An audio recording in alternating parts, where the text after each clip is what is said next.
Discover the incredible story of Pocahontas, a Powhatan woman whose life became a symbol of cultural exchange and resilience.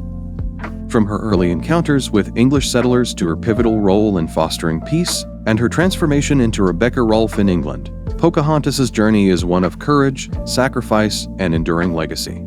Please subscribe my YouTube channel and press the bell icon for new update. The story of Pocahontas begins long before the English settlers arrived in the land now known as Virginia.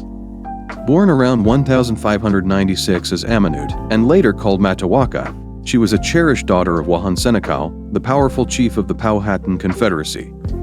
This network of Algonquian-speaking tribes controlled much of the Tidewater region, and their lives were deeply intertwined with the rivers, forests, and fertile lands they called home. Pocahontas grew up in a world of tradition and balance, learning the ways of her people and embracing her role within the community. Pocahontas was known for her spirited nature, earning her the affectionate nickname that would echo through history. The arrival of English colonists in 607 disrupted the world she had always known. The settlers, led by Captain John Smith, established Jamestown, struggling to survive in an unfamiliar and often hostile environment. The Powhatan people observed these newcomers with a mix of curiosity and caution. Pocahontas, curious and bold, often visited the English encampment, fascinated by their strange clothes, tools, and language. Her visits served as an early bridge between the two cultures, though mistrust lingered on both sides. The most famous episode in Pocahontas' life revolves around Captain John Smith. According to Smith's later accounts, he was captured by Powhatan warriors and brought before Chief Powhatan. There, in what may have been a ceremonial display, Smith claimed his life was spared by the intervention of Pocahontas. She reportedly threw herself over him, pleading for his release.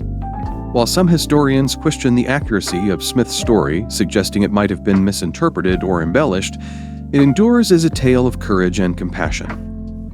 Regardless of the specifics, Pocahontas' actions marked the beginning of her role as a mediator. Her presence often helped diffuse tensions between the Powhatan and the English, providing food and supplies to the struggling colony during its harsh early years. Her efforts to foster understanding and peace earned her respect among both her people and the settlers, though the underlying conflict over land and resources remained unresolved. In 613, Pocahontas' life took a dramatic turn. During escalating hostilities between the Powhatan and the English, she was lured aboard an English ship and taken captive. This act was a calculated move by the settlers to gain leverage over her father.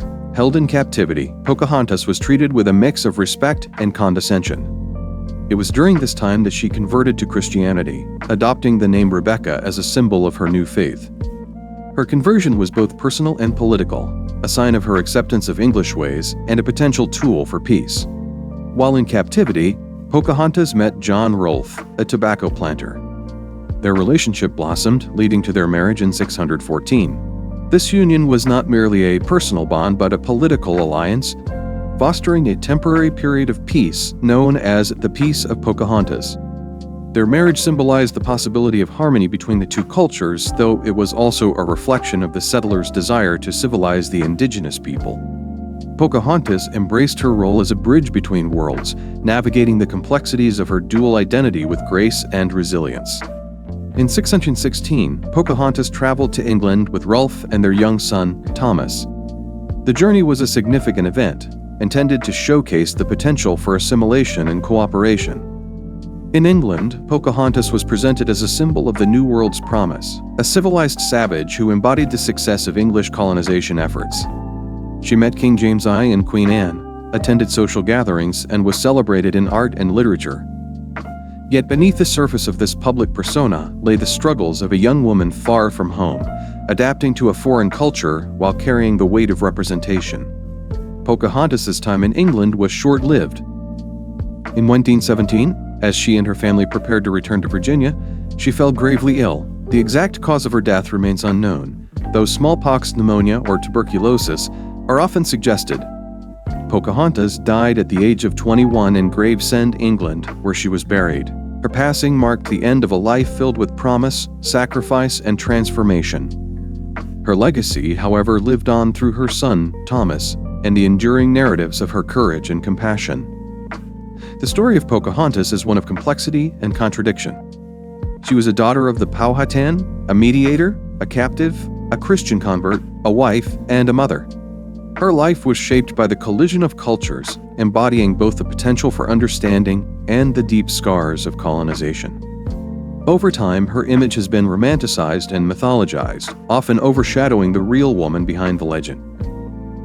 Yet her true story offers a profound reflection on identity, resilience, and the human capacity to bridge divides.